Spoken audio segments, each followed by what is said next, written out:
today we're going to talk about the rower. You asked about little tips on the rower.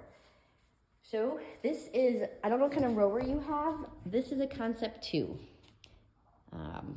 So this is the normal rowings that a lot of CrossFitters use. Anyway, it's a Concept 2.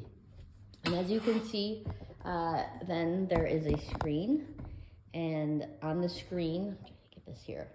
To turn it on, you just push menu and it comes on. And then for ease of everything, all you're gonna do is push just row. That's all you gotta do, just row.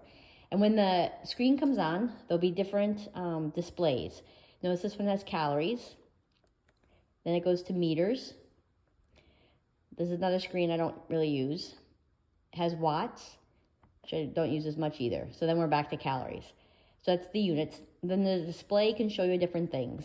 This one has a lot more information. Here's your strokes per minute, your calories per hour, your total calories, the meters that you're going, and projections.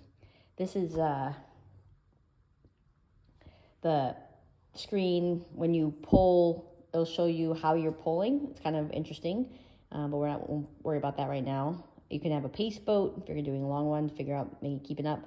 Again, your watts, again, how you're gonna pull, and the different techniques will have different rates of watts and things like that. So anyway, we're back to the simple screen, I call it. This is what I normally use. So when I say like calories, this is your total calories, and this is your strokes per minute. So here we go. And then on this side is a damper. And most of the rowers will probably have a damper at some place. This is like a bicycle. You're going from 1 to 10, and it's how difficult the pull is going to be from on the rower. So 1 will be pretty easy, but you're not going to, it's like pedaling really fast on a bicycle and not going anywhere.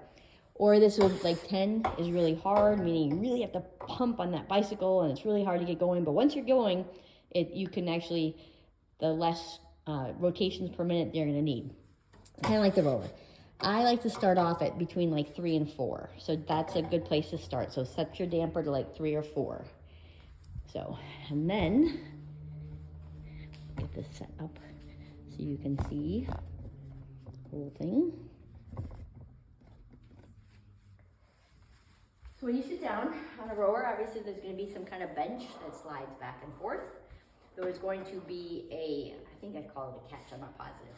Normally when you stow a rower, the catch is going to be all the way forward. Hopefully you can see that. But before you begin, bring it up to this little catch part, because then when you get your feet in, it's going to be easier to reach than if it was up here. You're just going to have your display set at the just row. You're going to put your feet in. Now there's straps here. And then you can move this thing up and down. The idea is to have it even on both sides. But when you put your feet in, you can lock your foot in. You'll be able to kind of bend up here at your toes. So wherever the distance is, obviously I'm pretty low, like at 1. Rob is a little higher, like at 4. So it's just when your feet are kind of in a crouch position, your heels are coming slightly off the ground. It doesn't need to be huge, it just has to be slightly off the ground. So first thing you're gonna do is pick up the bar, and kind of you're gonna be forward just a little bit so your heels are off the ground. Now my back is gonna remain straight. It's not gonna curve, it's not gonna arch. It's gonna be kind of, they call it the lumbar. You maintain a straight lumbar. The first thing I want you to do, and you can grip the bar overhand is usually what to do it. You can go in or out depending on where you feel most comfortable. Sometimes on a long row I'll actually switch because it just takes up the different muscles. So the first thing you're gonna do, one of the most important things on a rowing, is your first strokes are gonna get going. It's kind of hard to get, but you push back. So I want you to drive through your feet. Notice I'm not bending my arms. Just drive through your feet.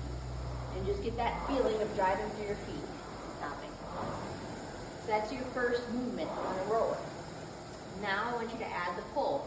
So after you've driven with your feet, your legs are fully extended, then pull back. So I want you to drive, pause, pull. And after you pull, you can just release back. And notice my legs are still straight. And then you come forward.